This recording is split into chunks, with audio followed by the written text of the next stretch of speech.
Hello guys, girls and scratchers, welcome back to another Avabel online video. So, as discussed in the last video, Warrior actually won, so we shall be showcasing my Warrior build today. Now, there are so many different Warrior builds. To be honest, there's so much different builds for literally everything, but I'll give you 3 main builds which you can probably focus on. So, there is the strength build, there is the int build, and there is hybrid.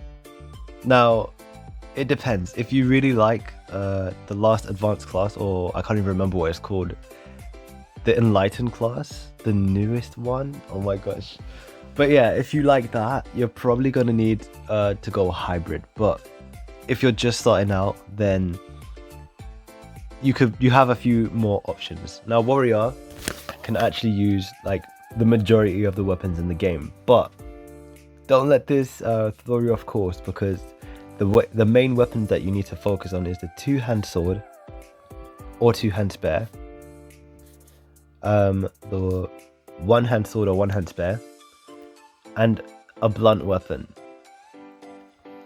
Alright, so the 2-hand sword has more damage than the 2-hand spear, but the 2-hand spear allows you to use stinger skills. So if you don't know what a stinger is, it's an advanced class of a warrior, and its skills are pretty much all chase skills, and it locks down an enemy in PvP or GVG. But yeah, it's nice to have, also if you're chasing enemies away as well. So I like to use blunt weapons, right? But 1-hand spears used to actually have magic attack as well, so this is why I used to use 1-hand spears. But it seems like they've removed the magic attack from the 1-hand spear, so it might just be better to use a blunt weapon if you are a paladin, for example. Paladins are really great. Also, let's talk about builds as well before I start talking about weapons. But yeah, those are the weapons that you want to focus on. If your int build, it's between 1-hand spear or blunt weapon. If your strength build, it's between 2-hand sword and 2-hand spear. You can use a 1-hand spear or 1-hand sword if you want to, but the damage is substantially lower than the 2-hand weapons. Okay, builds. So if you're focusing a strength build, my build is not the be all and end all, by the way. You can go whichever build you like. I went strength, dex, and vite, but some people probably prefer to go dex, strength, and vite, right? So higher dex gives you a higher chance to crit on other people, but I just like to see like high damage. So no matter what, even if I don't crit, I'll have high damage. But yeah, if you don't have a balanced or somewhat similar dex and strength, then you'll probably see some low numbers. But hey, if you can like get high strength without going like strength main stat, then yeah, that's pretty good.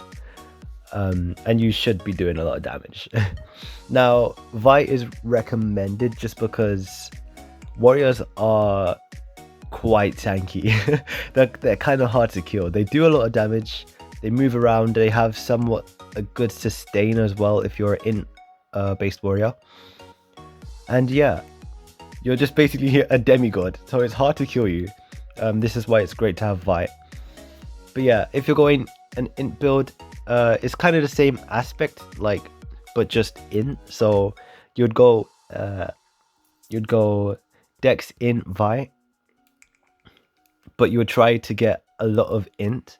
Now, as you can see, I do have 500 int just sitting there, but that's just because I was trying like a hybrid build, and I still kind of want to be strong with paladin, because I can actually be paladin if I want to be, but my damage numbers won't be like high compared to everyone else's because I'm strength, right? But yeah, so for PvE, this should be an okay build to use if you can acquire these stats. Just make sure your crystal case kind of reflects the stats that you want. For example, if you're going strength, or should I say int, so if you're going dex, strength, vite, you want your crystal case to look exactly the same. So your overall boost is really good.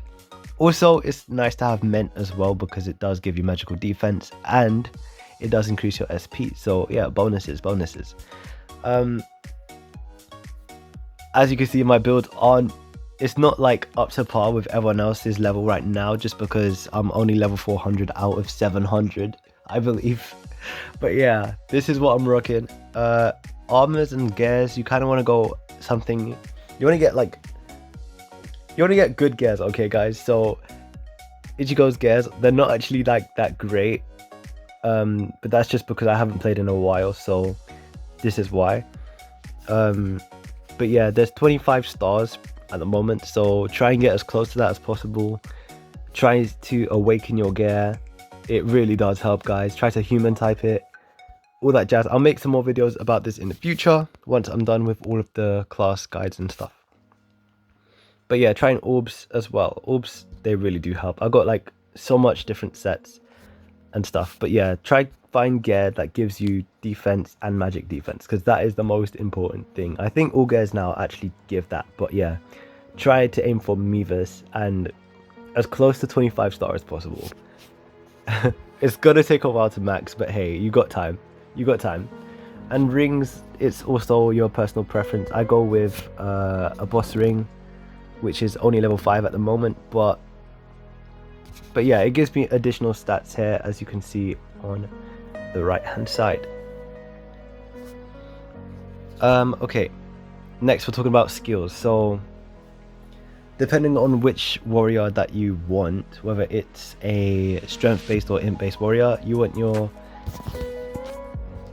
like, the best class to farm with warrior, to be honest. Let's go back to town. Let's show you guys. So basically, right, each warrior class is actually really good at farming. So warriors don't really have legit any problem farming. Literally, if you master the class, you will really benefit off of just picking warrior, just because all of the skills are quite, they're all AoE basically. They're all AoE and they're all quite good, quite fun.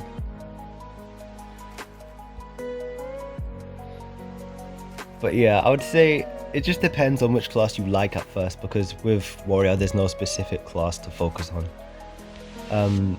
But if you are going a strength build, then try to avoid paladin to the last, like master it last if you want to. If you want some kind of sustain, even though it will be a bad heal if you're a strength build, then going paladin might be a good shout, but you have to use a magic based weapon as well. If you want to do damage and heal, it's great to have paladin there as a sustain.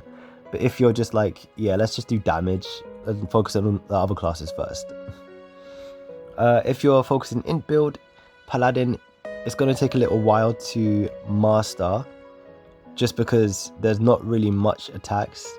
As you can see, the only attack here is this one, and it if you don't have any other mastered class, then it's going to be quite hard for you to farm, but it is possible. Also, there's a hidden skill. I'll try and show it for you. Shining Saber. I do believe you get this when you master the passive. But yeah, Shining Saber is basically, it surrounds you with swords, and it's crazy good. It's crazy good. Also, the rings for Paladin and the advanced classes of Paladin are really good too. Getting into the awakened classes now. This is where my problem began with warrior, because I saw the game going one way, right, where all the classes are fusing together, and eventually we're gonna have to incorporate some kind of build that also appreciates int, right? Because if we don't, I guess we're just not really using those skills, those int skills, if we're strength based. But if we're int based, we're not using like half of the category. This is why I quit warrior. But yeah, also there's Dark Knight as well, which is probably better at farming for you. This second skill that gives the shield, or should I say I think it's a hidden skill. is actually really good. It gives you like a crazy buff. When this first came out, yo, people could not kill warrior. Yeah, it only lasted like a few seconds, but hey, it was so broken. I don't know if it's still broken now, but it does help. It does help. And the other shield does give you a like a speed buff, so that's pretty cool. But yeah, I knew warrior would like fuse, so you would have to be a kind of strength in build or hybrid, you know. So we're kind of forced to go hybrid. It depends. If you want to go hybrid build, there's so much different things you could do. If you could just go Dex, to be fair, and it will support both Dex Vite. But as I said, I'm not saying my builds are the be all and end all. There is so much builds out there, but hey, if whatever works for you, right? Whatever works for you. It does look really cool though. I actually haven't unlocked it yet, but at some stage I will actually try to, just because I want to use these skills. Okay, I think that's pretty much everything covered. Yeah, so if you found this video helpful, I shall see you in the next one. I make Avabel videos every second week. So if you're not sure, you could just look at my previous video to see when the next Avabel video is coming. Hopefully this helps you on your journey, your grind. And I shall see you guys in the next one. Now, we only have like, what? I think it's maybe 2 or 3 classes left. Rogue, Creator, and Mage, I believe, right? So yeah, if you want to stick around for that, I shall see you in the next one. Thank you for watching, and I shall see you soon. I can't speak today.